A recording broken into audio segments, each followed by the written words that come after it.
Alright, hello everyone and welcome to today's Gems of War video. And today we are diving into Crypt Keepers faction. Getting maximum renown here is one of the key steps towards maxing out the Gorge Edge.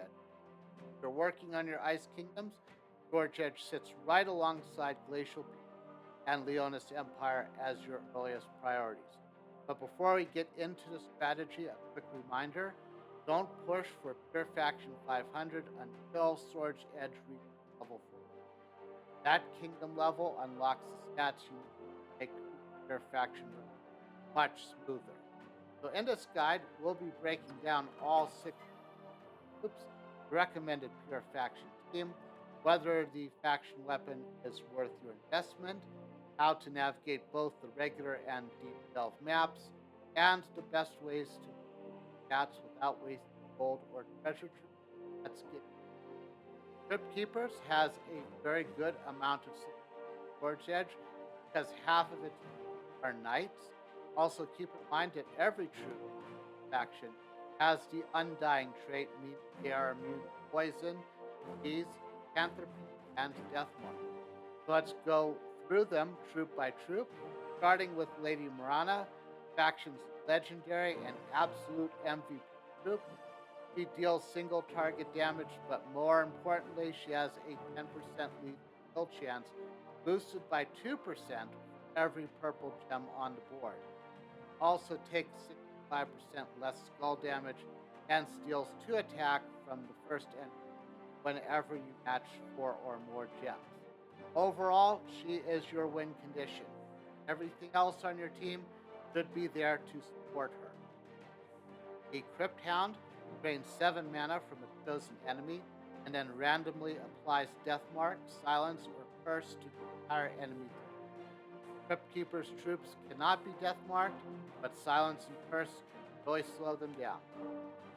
Grave Seer starts the battle fully charged, then converts all green gems to purple, and enchants your strongest ally. He's powerful, but risky. Transform does not give you an extra turn.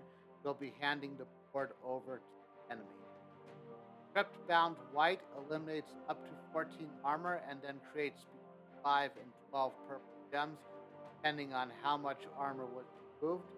It's good for fueling Lady Morana, but it's riskier than the Grave Seer.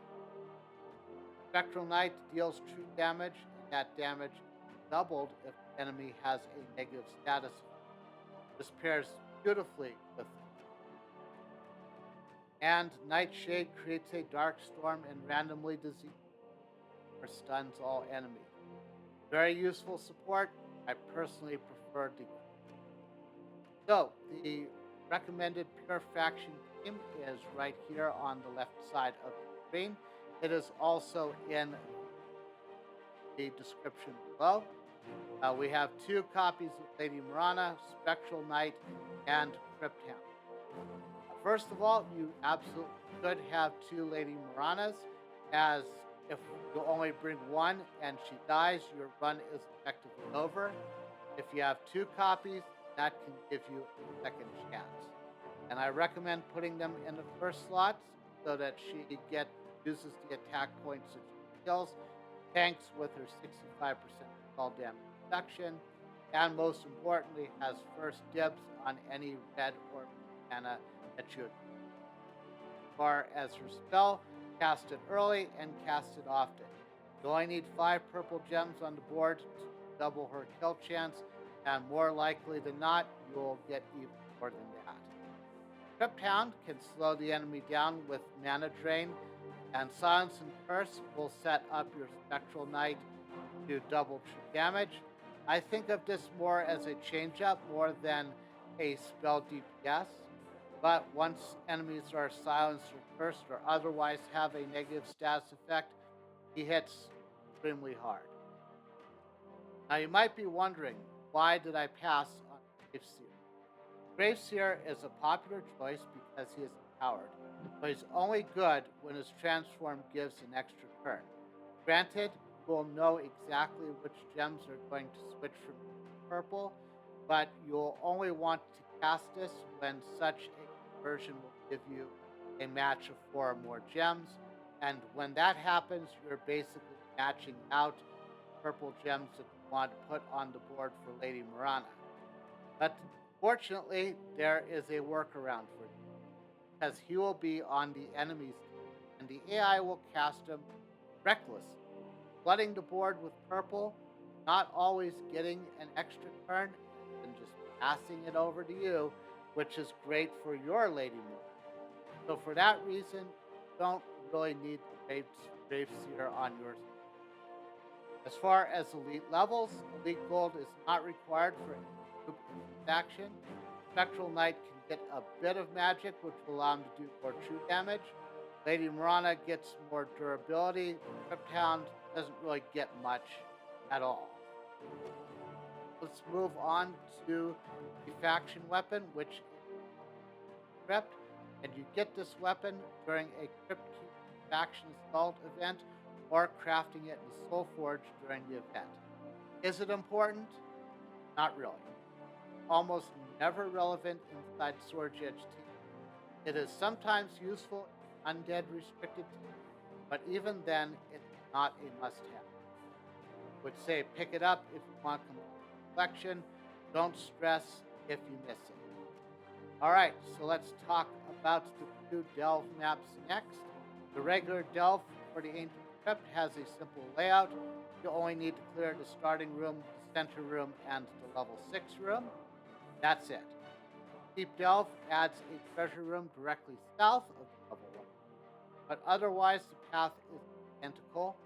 Do not waste sigils running the Deep Delve for this faction, as there's no competitive benefit for doing it. Alright, now let's talk about the pets that give you extra stats for your pure faction runs. First, we have Scrappy and Sorry Scrappy. Both of these will boost Scorch Edge teams, which will include your Crypt. And Manito Mori directly Crypt Keeper troops. Do a test run anytime after level 290 with your faction team. Make sure you have enough copies to send it to Legendary for your level 500 faction run. In addition to these three, I also recommend Hothead from Qatar.